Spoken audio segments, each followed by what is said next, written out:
Well, with my 60 years of spending time on the ice fishing, catching fish, I've seen the rods go through amazing changes.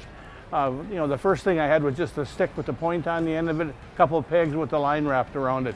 Then we progressed to a rod, still had a couple of dowels screwed into a piece of wood and your line just wrapped around it.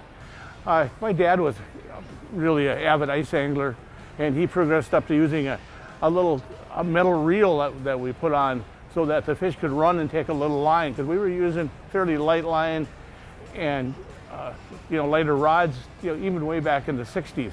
Then as time went on,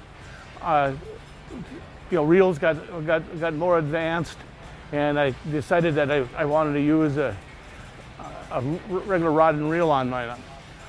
I was at a shop, and there was a bunch of broken rod blanks, and the owner was just taking the guides off of the broken rods, and he was going to sell the guides.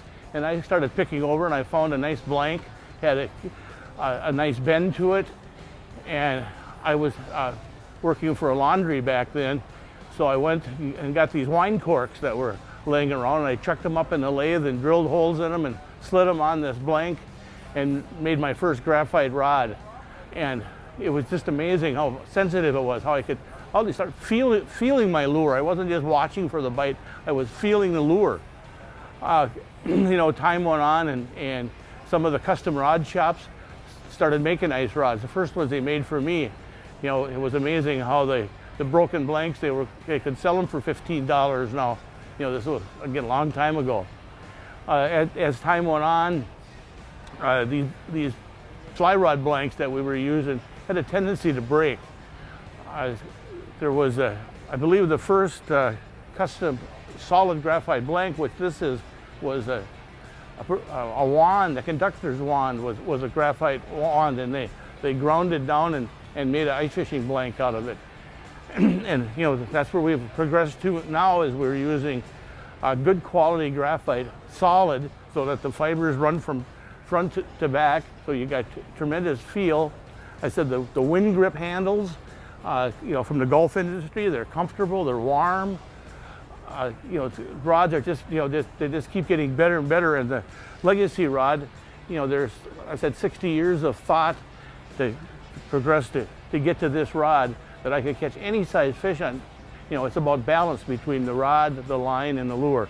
Your reels need to have a really good drag system. I really don't care how many ball bearings they got, because we're not casting and winding like you do in the summer. But when you set the hook and you only got 8-10 feet of line out and it's a big fish, that drag better work. So you want to make sure your spool is full of line. You don't want to have a tiny little spool with not much line on it, because it's hard to get the drag started. The farther the line is away from the center, the easier it is for that drag to start slipping. That is the most important part about a good quality ice reel. And the True Blue from Clam is my choice from that. Put a lot of effort into designing that. And the legacy rods. You will catch more fish, and you will have more fun on the ice if you use these products.